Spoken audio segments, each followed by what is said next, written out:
Ladies and gentlemen, it's an absolute pleasure to introduce our next guest, a digital artist who is taking the world by storm with her remarkable talent, creativity, and vision. At just 14 years old, our guest has already achieved more than most of us will in a lifetime. With her art featured on major news outlets like The Today Show and CNN, she's a CAA signed artist and even had a Cadillac commercial as their rising icon. But what truly sets our guest apart is her status as a young virtuoso in NFTs, breaking barriers and blazing trails in a rapidly evolving industry. With her unique aesthetic, innovative techniques, and boundless imagination, our guest has been recognized as one of the most exciting and influential artists of her generation, earning a coveted spot as Time Magazine's Artist in Residence, as well as Black Enterprise's 40 Under 40 and Ebony Magazine's 2022 Power 100 list. But perhaps what's most inspiring about our guest is her unwavering commitment to her craft, her community, and her vision for a brighter and more inclusive future, advocating for greater diversity and representation in the art world. So whether she's encouraging and educating kids on NFTs as Zigazoo community educator, or helping adults remember how to dream big on her Rug Radio sponsored Twitter Spaces show, our guest is a true force of nature and a living testament to the power of talent, hard work, familial support, and perseverance. So please join us today as we sit down with this remarkable young artist and explore the cutting edge of NFTs, digital art, and the limitless potential of human creativity. You won't want to miss it. Nyla, it's an utmost pleasure to welcome you to the Immutable Mindset. Thank you. I'm super happy to be here. Awesome. Nyla, so happy to see you too. And I'm going to jump in quickly and just give a little bit of background to everyone out there. In my NFT journey with my daughter, who's 10, we were looking for projects for us to kind of get involved with together. And Nyla's work came my way, and I said, this is pretty awesome. So the second NFT that I minted with my daughter was our long neck lady. It was pretty awesome. We did that together, and I had the pleasure to meet Nyla and her amazing family, and your younger brother, right? Who was with us in Minneapolis at VCon. So that was super exciting. Thrilled to have you on the show. You're an inspiration to all of us. I know you're an inspiration to my daughter, and excited to dive in. So let's do it. Thank you. And Kevin, good segue. Well, before we actually dive into NFTs, blockchain, metaverse, and all those buzzwords that we all like to use, of course, would love to hear a little bit more about, you before your rise to fame. And Adam kind of touched on it, talking about your brother. For instance, one thing I heard, that interested me was that you were homeschooled your whole life. So can you tell us a little bit about your background and your upbringing and how you first discovered your love for art? Yeah, of course. So like you said, I've been homeschooled my entire life. And the reason behind that was when I was younger, I'm actually from Philadelphia, and the area that I was at the time, it was not the best. So school-wise, my mom thought it'd be a good idea to homeschool us. And, that's what she did. And, one of my earliest memories growing up was having this love for art and arts and crafts, because that was my favorite activity at school.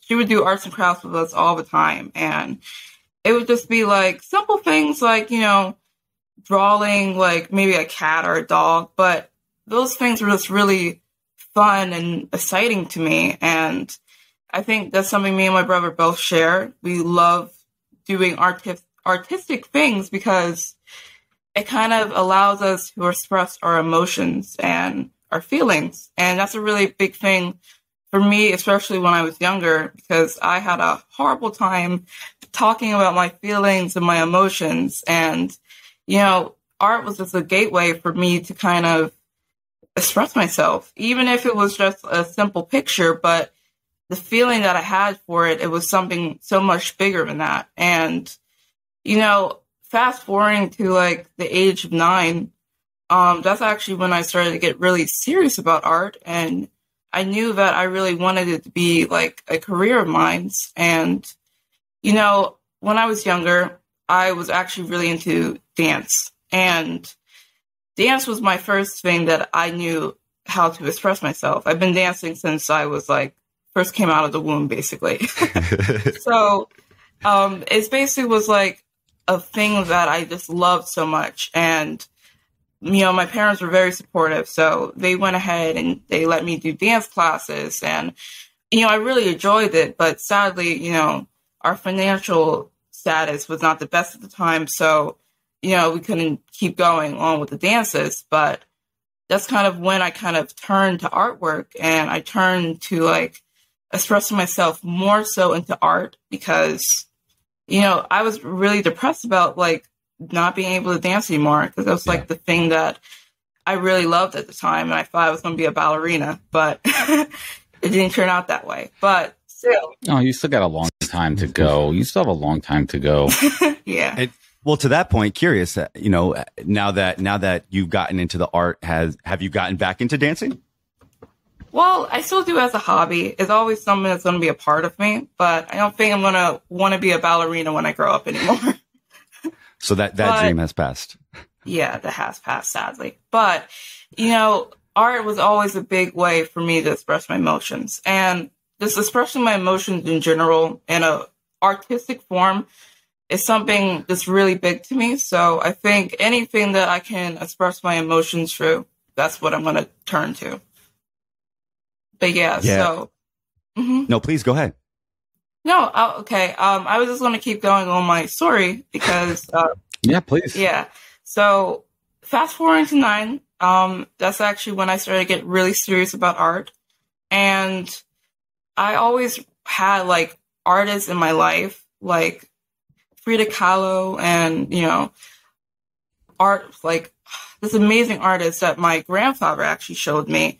And my grandfather was also another really big supporter of mine because I have a really close relationship with my grandparents. And, my whole family in general, they're really supportive of what I like and what I do. So I was really into art at the time, and I wanted to become an artist.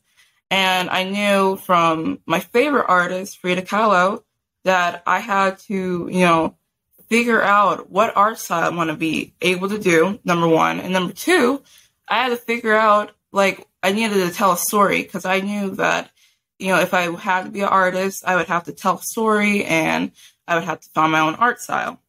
So, this is actually the age where I got my first phone, and at 9? Yeah. Thank you. At 9? My daughter got hers at 10. My daughter got hers at 10 for her 10th birthday. So we're not too far off here. Okay. Well, I was 16 when I got mine, Nyla.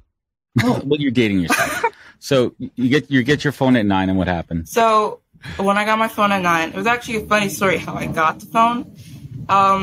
I always been drawing, like I said, and it was paper everywhere, just everywhere. So I had to, my parents was tired of like picking up paper all the time, basically. So tell me about it. I had to kind of trick them into getting me a phone because they thought I was a bit young to get a phone. I was going to ask if you bought extra paper to write extra things so that there might be a little more paper around so that maybe parents might be incentivized. Yeah. Yeah, it was. But, I tricked them basically to get me a phone because I knew they were tired of picking up paper, and I knew it was like something called digital art. So I thought, hey, I could just do this and they won't have to pick up the paper. And they went with it. So there you go. And that's kind of just how I got my first phone. And then after that, I just really started, I knew that I wanted to try something new and different with the digital art because it was something different for me. And I wanted to do something out of the ordinary. So I already knew I wanted to be an artist. And I thought, this could just be a good pathway for me to start a new chapter in my art journey. And that's what I did. So I remember. Nyla, would you mind diving into that pivot between you kind of going from traditional art to more of the digital? Yeah. Okay. So traditional art, it was very fun and it was really cool. I did, just arts and crafts with traditional art. But the thing was, I always never had a steady hand, and it was always harder for me to draw on physical paper and whatnot. And, certain things like that, you have to be taught and learn. And I didn't go to art school or anything, but, it was kind of easier when I went to digital art. And I think because of my generation, I was kind of like savvy with the phone more so. So Right, you're native to it. yeah, That's what you know. so it was kind of like another language to me, basically, like a second language. It was very easy. So I think, that's kind of what drawed me to digital art. But also, I saw like a bunch of digital artists on Pinterest before when I was younger, and their art was really cool to me. So I thought, okay, maybe I can try that out. Inspire that way. Absolutely. Great segue. So let's bring the audience up to speed, right? All right. So you're 9, you got your phone, you've been doing digital art for a while, and you get a text from your uncle, and he's telling you about NFTs, and you guys decide to go all in. Can you bring our audience up to speed, kind of what happens during that process and how you get involved in the NFTs at that point? And how did you learn about it? Like, what was like your initial thoughts? Like, are your friends talking about it? Are you seeing it on the news, on TV shows? What was your exposure at the time? I mean, we're talking 3 years ago, and we've come a long way in 3 years, right? Up and down through the roller coaster, as you guys know. So, what was that first exposure like to NFTs, and what did you think about them? So actually, I got introduced to NFTs when I was 12 because when I was 9, that's when I actually created my lawn Nikes, and I actually created them when I was at my grandmom's house, and I asked her, like, what should I draw? And she said, just draw something that you love. And that's what I did. I drew something that I loved at the time, and it was the Brontosaurus dinosaur mixed with women because I loved how, powerful and strong and elegant their necks were, talking about the Brontosaurus. And I loved how, powerful and strong women were. And I loved my grandmom and my mom, and they always been a big inspiration in my life. So I thought it only would be right to, mix the two together. But, fast forward to when I was 12, I just kept creating my lawn Nikes, and they kind of just turned into my friends. And yeah, so I basically, I knew I wanted to put my art out there, and I didn't know how to. So I talked to my family about it. Maybe they said, you can put it out on a flea market or something, but we never really knew like what to do with it. So my uncle, thanks to him, he's really like into the latest news and whatnot, and he's always like knowing of things. So he texted my mom about NFTs and said, I don't know much about it, but maybe you can like see if Nyla would be interested in putting her art out there. And, we were looking for a while to figure out like what to do with my art. So we were kind of like, it doesn't matter. Let's just try it. You see how it goes. And that's what we did. We basically just looked into like what an NFT was because we had no idea what that was at all. We never heard of it before. And, it was always like we were open for almost anything. So we were just looking on YouTube, and we figured out what an NFT was and how to mint an NFT and basically all the good stuff. But yeah, that's kind of well, there's a lot. There's a lot to unpack with that one too, because minting an NFT isn't that easy. I mean, I minted an NFT with my daughter, but we didn't have the intention of doing a whole series or a whole campaign. It was very easy to mint a one-off. But was there the mindset and the business sense of, hey, listen, we're going to launch a campaign, we're going to launch multiple versions of this, or was it like, let's just give it a try and see if we could figure out this minting process? And did you have anyone to kind of to show you the way? No, we didn't. We really had my mom. She was like really devoted to actually figure it out for me because she's very supportive, like I said. And that's awesome. Yeah, she's really like, if you want to do this, I'll push forward and try it. So she really took a lot of time and effort to learn it. And in the beginning, I did my one-on-one art. So I didn't start off with a PFP project. I started off with this basically one-on-ones. Yeah, putting my old art when I was 9 on the blockchain and just putting it out there because I didn't even know what a PFP was at the time because it was not popular.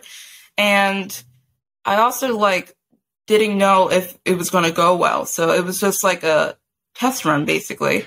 And, I just really wanted to put my art out there and, show it to the world, I thought. So I was just happy with putting my art on the blockchain. And yeah, so were the original pieces hand drawings and then you scanned them in? When did you make the transition to, is everything hand drawn or scanned in, and you moved over to digital? It was already digital at the time. Stylus. Yeah, it was a stylus. Got it. So the originals are still digital. Got it. Cool. Yep. So when did that light bulb went off and you're like, wait a minute, people are liking my, was it a waterfall or was it a trickle of interest? How did the momentum build up of the awareness of your work? I think for me personally, I think it was the first Clubhouse room I got into. So at the time when I entered the space, it was 2021 of March. So Clubhouse was like really big at the time, and everyone was in Clubhouse, and that's how you kind of like told your story and basically sold your art. And, I was just trying to meet people in the community, actually in the beginning. So we DM'd like hundreds of people on Twitter, and it was not many people who responded. It was only actually, and it was Trish and Artificate, and they kind of like brought us into the community. Trish, she really helped with us like connecting with people in the Clubhouse, basically. So that's what I did in the beginning. And I think the first Clubhouse room I went into, I already knew I wanted to be a part of it because they were just really supportive, and they were just like so eager to learn about my story, and they couldn't believe that I was only 12 at the time. And yeah. And if I'm not mistaken, that's where you got to meet Keith Grossman from Time Magazine and kind of start that relationship, right? I actually met Keith I think in June when I actually released my PFP project, Long Nikki Ladies. It was the funniest thing, actually. Yeah. Hey, that's mine. That's nice. Mine right there. Anybody's awesome. And then I have my Lincoln one too, which I'll bring up. Yeah. Yeah. So we actually met in the same day as my PFP dropped. And nice. We were actually we were in Clubhouse all day, basically. And our good friend, John Knopf, he actually told us that Keith Grossman's in the other room, and he wants us to come in his room because everyone had like my PFPs on their profile, and they were like, what is this? He was like, what is this? So I went into his room. I basically told him like what they were, and I told him like, my story, and he really liked it. So we kept in touch, and that's kind of how the relationship blossomed. So let me ask you a question there. I mean, what was it like, with you're underage, you're going into these Clubhouse rooms with mostly adults. Mm-hmm. Was that weird? Did you feel comfortable? Like, was everyone like nice and appropriate? Like, how was that experience? I mean, sometimes they can be a little inappropriate, but, we try to, get out of those type of rooms at the time, Yeah, it was always me and my mom. So even if something was happening, she was always there to protect me. And good. Also good job, Mom. Yeah, and also, most of the rooms when people knew that I was there, they were very like very respectful of like my age and very just. Fantastic. Yeah, nice. So and that's a good side of this community, right? They're supportive, and I think we all understand. And as we go further down this train of Web3, that onboarding is with the kids. Mm-hmm. I'm doing it with my daughter through your project, through a couple of other projects, and we got to be appropriate. Of course, there's areas that we keep away from you guys, that we keep you safe from. But for the most part, what I see out there, it's pretty PG. Yeah, it is. Maybe a little PG-13 here and there, but you're old enough for that. Yeah. Well, that's the awesome thing about Long Nikki Ladies, right? Because it invites a conversation, and that's it. That's exactly what it did with my 5-year-old. Here's my other one. There's my other one. Awesome. I got the Cadillac one, my limited Cadillac. I mean, since this one's all animated, this one's cool. Since we're talking about it, and since he's doing it, I don't have my phone with me, but we're also proud owners of Long Nikki Dinos now, as my son, which we'll get to later. We will get to later. Okay. We'll get to later. But I just wanted to, since Adam's over here, flexing. I digress. Yeah, but my OGs. So Nyla, just curious. You find a way to get your art onto the blockchain. You figure out the minting process. You start going into these Clubhouse rooms, connecting with people that are involved in the NFT space, and even actually taking it back before we kind of progress into the next phase. I'm curious about the actual the selling of the art phase, right? Like your art sold out in 2 hours. You're 12 years old. This is all new to you. I don't know if you feel like you know what you're doing, but it sells out in 2 hours. Like what emotions does that bring? How do you feel? What's going on inside? I think, so I remember it was a long day on Clubhouse rooms. And, actually after we got off the Clubhouse room, my dad and my mom were actually helping during the time with the producers, well, not producers, but like the ones that are helping behind the moderators. Yes. Thank you. Yes. So they were helping during that time. And, I just come downstairs and they told me basically that it sold out. And my face was just shocked. Like, really? That quick? That was amazing. And, it was awesome. I was really surprised at the time. I was still really new in the NFT space. And, was there it was really nice to see that my community was supporting me in that way. Was there anybody in particular that bought it that you were like, yes? Oh, I think it's a lot of people. That's really hard. I think, I think a lot of people that I like, I can't even name them. I guess it's okay to stay agnostic. I know you have a lot of fans. I saw you got Paris Hilton. You got all these. I saw. Oh, Paris Hilton was one of the ones that was super shocking to us. It's actually a funny story. My dad will kill me for saying this, but I don't care. So Paris Hilton, she did a retweet of our tweet that we did. And I remember I was sleeping and I heard a huge scream and I was like, what's going on? And I go in and to my parents' room and my dad's screaming like, Paris Hilton just retweeted our thing. And I was like, oh my God, wow. It was crazy. So I think she was definitely one of the ones that were like a big surprise to us. Yeah. That's awesome. That's awesome. And, since long necky ladies as well. And that's just, one thing you've been working on. Can you tell us about, some more of the art projects or the NFTs that you released in some of those projects? Yeah. I have a lot of NFT projects that I released, so it's going to be hard to pick, but I do have. How about your favorite? Yeah, there you go. Okay. Well, I have a lot of favorites, but, right now I'm really into like having a deep meaning for my artwork. So I think my recent favorite is actually the drop I did this month for Nick Davis, amazing Black artist who sadly passed away recently. And I knew Nick Davis through the Cadillac drop that we did together. And, he was an amazing artist. I always wanted to collaborate with him, but sadly didn't get the chance to. So I knew that I wanted to honor him in some way, shape, or form. So I thought, doing a piece inspired by his art style, but always, keeping my art style as well, would honor him in that way. And that's what I did. And it had a really big meaning to me personally as a friend of his. So, yeah, that's great. So that was a really big piece for me that I did recently, but it's one of my favorites. And I saw that, and it does look awesome. And that's a fantastic way to honor your friend, for sure. In terms, the Cadillac commercial, you were Time Magazine's, Artist in Residence, Black Enterprise 40 Under 40, Ebony Magazine's Power 100 list. How do you stay grounded and focused? You have all this attention, you have, all these things happening all the time.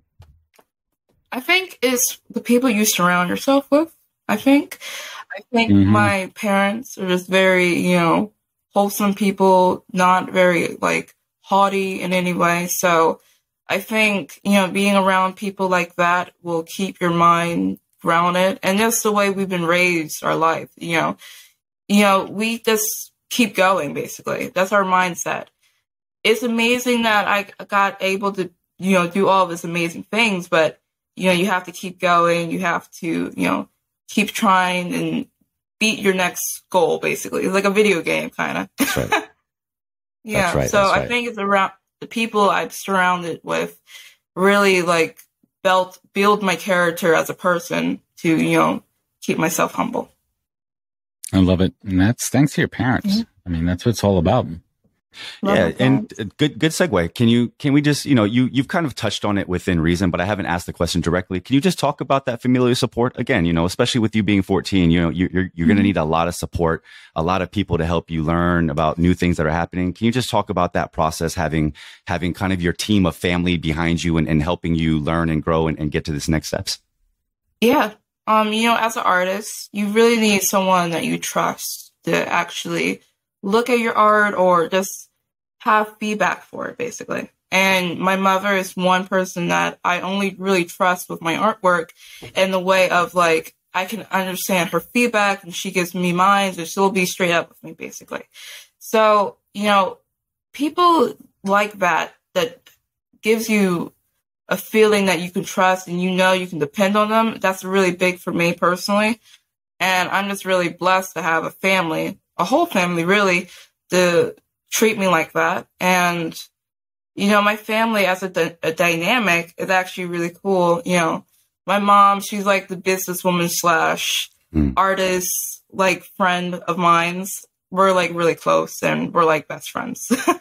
But also, I love it. But also, my dad, he helps a lot too. He helps with more of the tech side, but he tries to stay humble, so he doesn't really tell that often, but he helps a lot with that too. And then my brother, he's really the tech guy. He is all tech, man. He helps. And how old is he? He's 10. He just turned 10. Jeez. Yeah. That's a good question. So what's he doing? Like, let's talk about his tech savviness right there. Let's get into that because this is interesting. At 10 years old, tell us what your brother is able to do. Yeah.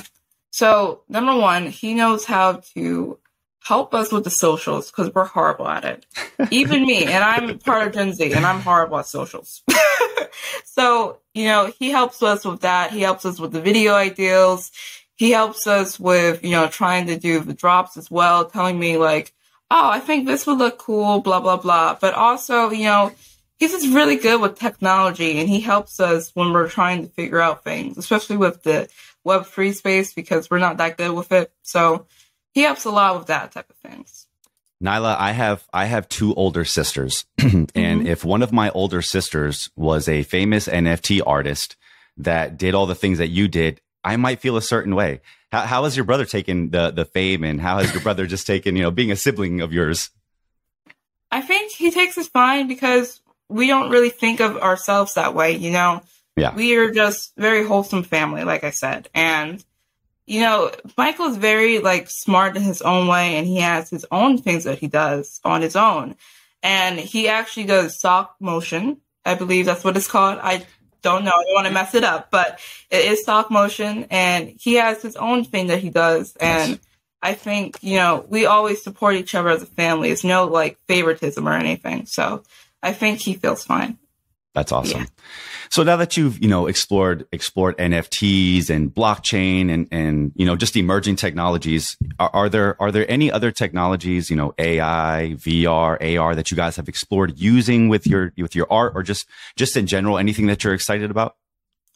Well, not yet, sadly, but I would like to either have a Woneki world in the metaverse, maybe one day, who knows, or I would probably want to do AI art. I've seen that lately, and it's been really, really cool. So I haven't sadly tried it, but I want to.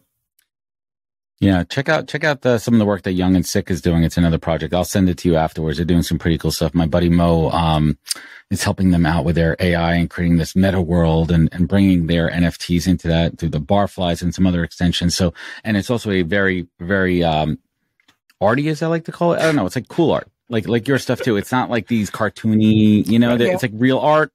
And how do you bring that into the metaverse? It's interesting. What excites you? I mean, you're at these events, you're speaking at these panels, you're meeting, the sharpest minds, the thought leaders out there. What gets you excited about the future? A lot of things. I mean, honestly, in the Web3 space, I'm just excited to see where it goes. I mean, being a part of something so new, especially with technology, you see going back all the way back to Facebook and seeing how people got onto that and seeing how much it changed and evolved through the times. I'm just excited to see that in Web3. And, I'm just excited to be our early adapter to it, you know, and I do think it's going to be a really big thing in the future. I think maybe it would be, who knows, maybe we'd be paying money through it or something like that. Like for, let's say, going to the supermarket and we use NFT for like a credit card or something. Who knows? But I'm just excited to see, I'm just excited to see where it goes. So I'm looking forward to that. And now I kind of want to just a quick pivot question, but I definitely want to ask you because I think you're going to have an interesting perspective on this. You know, you've been recognized as an advocate for greater diversity and representation in the art world. Can you speak to, you know, and I've heard you speak about how important that is to you to represent that. Can you speak to that importance and you know, creating a more inclusive and equitable NFT industry or just kind of, you know, digital asset industry? Yeah. So I think, you know, a big thing I'm sorry.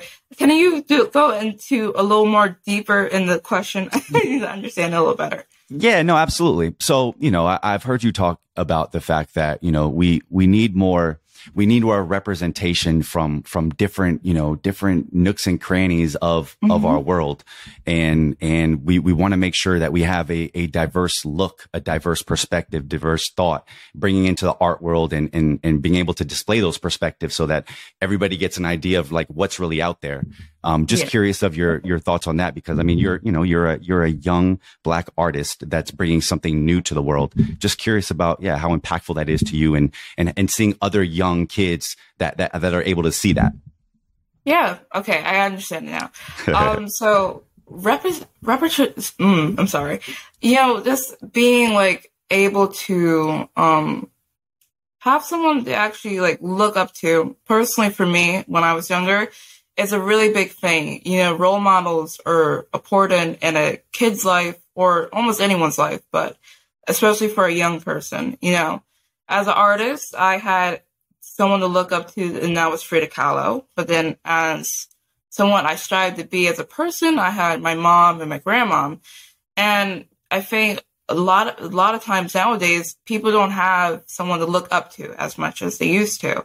So, you know, it's always big for me personally to be an inspiration for people and letting you know that if I can do it, you can too. And, you know, in my art journey, I would have never thought that I got this far.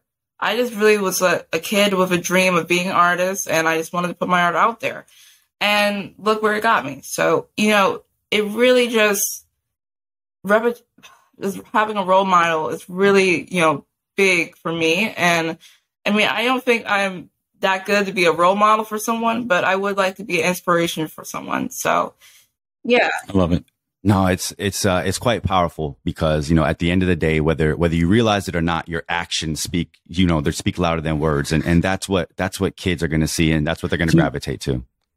Do you consider yourself a role model? Like, do you feel like it's a heavy crown to wear? I mean, where do you see, I mean, listen, you're on the stage of VCon last year. You're back at VCon. You're standing there up there with Gary Vee and some of the biggest names in this universe that the kids know. Like my daughter know, and her friends know who Gary Vee is, among other amazing NFT artists that are at the forefront of culture too. I mean, you're up there. Like people know who you are. What does that feel like? Is there a big responsibility that comes with it?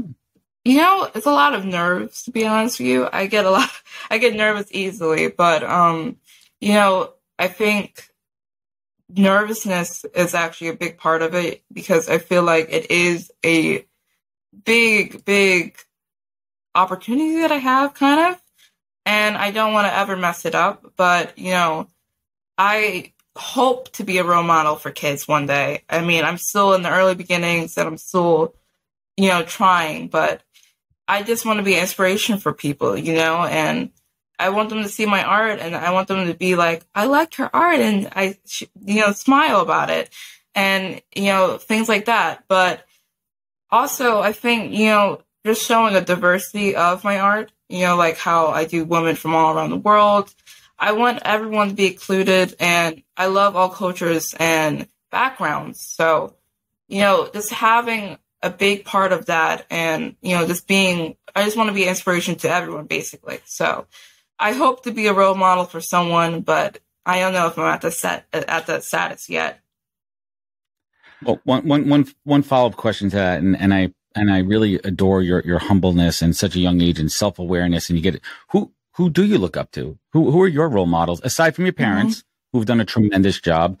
Who do you look up to, whether it be in this space, out of this space, athletes, celebrities? It doesn't matter who it is. Who do you look up to? Well, I'm going to say change makers in the space. I have to say Keith Grossman. Keith Grossman has always been a great friend, but also an amazing business partner. And the way he handles business, and it is really inspirational to me as someone who is a young entrepreneur trying to be a businesswoman. And, you know, I never actually thought of my art as a business before meeting Keith Grossman. He actually helped me realize that, you know, this is not just art that you did, but this is your IP. This is your, you know, basically like your company, basically. So it's your brand. Yeah, it's a brand. So, you know, he really helped me in that way. And I think he's a big inspiration to most people in the space, but he has a really special place in my heart. So, yeah. And you're not the only one to say that. And Keith, if you're listening, if we haven't invited you yet onto the show, we are, but I think I will before you hear this. So if you hear that, and I know we're like 1 degree apart. And I think I actually had years ago, I think I had an interview with him, when I was looking for a job once. I think I interviewed a time with him, when he first came on there. But Kevin, bring us home here. Yeah. Just, you know, to segue talking about your art, I'm just curious, you know, if you had to just choose one piece of your art that represents you as an artist, just curious what that would be and why. Okay. That's a good one. That's a really good one. Maybe I should do one of my first pieces that I made when I was like young. I'm talking about like when I was 9. I think my favorite piece still to this day that has like a special meaning is the first ever lawn Nike that I made. It has so many memories from when I actually was like where I was at the time, and now looking from now, seeing how much I grew as an artist and as a person. And, you know, I think just looking back at it, it makes me smile to see, you know, where I began. And I remember that day that I actually made my first ever lawn Nike that was at my grandma's house. And it was a special day for me because that's kind of where the whole lawn Nikes came about. So I think that's my favorite. That's awesome. Piece. That's awesome. All right. If I don't ask this, I'm going to get in a lot of trouble. So I have a 5-year-old son named Julius, and I promised I would ask. He is the biggest fan of dinosaurs. When I tell you, I mean, I could point out any dinosaur known in the history of the Cretaceous or Jurassic period, and he would know what it is no matter what. So his question was, which you kind of already answered, but I still have to ask. Why did you choose brontosauruses as your dinosaur, and why not a Gigantosaurus or an Allosaurus? Because they're more fierce. Oh, okay. Fierce. Good question. Well, that's a good question, and I'll give you a good reason. Because with brontosauruses, they're not only just beautiful with their long necks, but they have they're known for having a peaceful, calm attitude, and they're a community-based dinosaur. So they work together. And that's why I like the brontosaurus better than a T-Rex or something more fierce, because it shows love and community. So. I heard the brontosaurus started the first Discord back in as like so Nyla, and last question that we have here before we get to the fun part of the show. Not that this wasn't fun, but we have a final segment here. For all the young ladies out there, and for my 10-year-old daughter Nina, what golden piece of advice would you give young girls out there to really set them forward on the right path? Oh, that's a good one. You know, I would have to say, just never give up. You know, even when your circumstances are limited, or if you're struggling with anything, you always will have yourself, and you always will have someone supporting you. And even if you don't, you know, so believe in yourself and believe in what you want to do, because anything's possible. And, you know, I never thought I would be an artist at all. I thought it was just a dream of mine, but, you know, just putting yourself out there and just trying, nothing hurts to try. So I think just trying and never giving up is one of the best advice I can give to you. I love that. And that is absolutely tremendous. And I hope all the young ladies out there. I have goosebumps.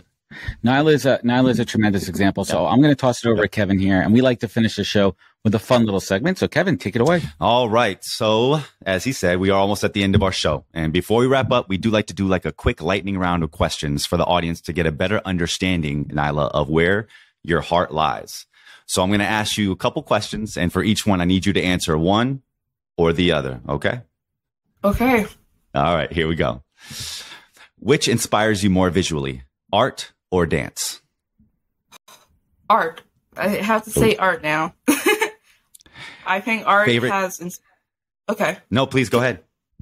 No, art has just inspired me in multiple different ways in my life. And I realize that art doesn't just come in a form of drawing, but it also comes in so many different forms now.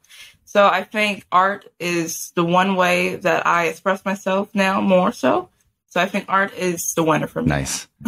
All right. Favorite collection, long necky ladies or long necky fellas? That's going to be a hard one. I'm going to say long necky ladies, to be honest with you. But I love my fellas. I love original. My fellas. I hear you. Digital or traditional art? I want to have to say digital because I'm a digital artist. I hear you. How about bold or subtle colors? Bold. I like bold, bright colors. Mm-hmm. Nice. Abstract or representational art? Ooh, that's a good one. I'm going to say abstract this time. I thought abstract. Yeah. Twitter or Clubhouse? Twitter. Twitter. Nice. When creating your art, music or silence? Music. Always music. Nice. All right. And the last two questions are kind of questions. So most exciting trends in NFTs that you see? Ooh, that's a good one. Okay. I think right now, that's a hard one. I think, just doing like, I think the little cute cartoons are really cute right now. I think that's a really cute one. I think it's like, it's very like cute to have as your like profile picture, or if you have like, for your wallpaper screen, it's very aesthetically pleasing. So I think something like. Nice. And then last one here. Favorite part of the process, minting, selling, or drawing? Drawing. It has to be drawing. There you go. There you go. For me. Way to bring that in home. All right. And for the absolute last segment of the day. All right. So we talk about AI, right? Are you familiar with ChatGPT? No, I don't think so. No? Okay. So there's this new explain what ChatGPT is. Yeah. Kevin. It's like an application, I guess. There's this new application where essentially they have scoured all information across the world through the ages and put it into this resource so that when you ask it questions, it has all the information in the world to deliver to you a good answer. That's probably the best way I'll put it for you. It's kind of like Google for Web3. It's like Google for Web3, but it's like having somebody there that knows a little bit more. So what I do is every day I wake up and I ask it a joke. I ask it to tell me a joke. And so I do that for my guests as well. So I'm going to tell you what I asked it to tell me a joke about, and then I'll tell you what the joke is. Okay. All right. So I said, hey, ChatGPT, you have the famed digital artist Nyla Hayes gracing your presence on your show. You need to come up with a funny joke that's about the NFT world that ties in her experience and background and actually makes her laugh. What you got? I'm sorry. You'll see. All right. Here's what it had. NFTs are like the Pokemon cards of the digital world. Instead of collecting rare and powerful Pokemon, collectors are now seeking out rare and unique digital art. So why did the NFT artist cross the road? To catch them all on the blockchain. Yeah, it could be hit or miss, Nyla. It could be hit or miss. It doesn't always work out. Yeah, it was but funny. That's how I start my day. Okay, that's really cool. I like that. AI tries. It'll get better. Just go down the rabbit hole. Yeah, that's right. That's right. Well, Nyla, thank you so much for joining us. I really appreciate it. Please, can you tell let the audience know where to find you on social and how to connect with you? Yeah, of course. So you can find me on Instagram and Twitter at Nyla Collection _NFT. I believe that's for my Instagram. And then you can just see me on Twitter at Nyla Collection. And where would they find your artwork in case they're interested in checking it out? Okay, so you can find that on, I believe, OpenSea. You can find that on OpenSea. So nice. Check it out, everybody. Please do. Nyla, it's been a just quick note here. It's been a true pleasure and honor for me to get to know you and your family. And I want to thank you for inspiring me. The future is bright and leading the way and being an example for not just my daughter, but all the young kids out there that if you put your mind to it and you dream big, you can make anything happen. So thank you. Kevin, bring us home. Yeah. And sorry, to that point right there, that was a fabulous, and I'll leave it here. He said dream big, the Rug Radio segment. You're not doing it just for kids. You're doing it for adults. Your story is incredibly inspirational to persevere and continue on. And literally you continuing to do this stuff with adults like us. It's amazing. So again, it was an absolute pleasure to have you on.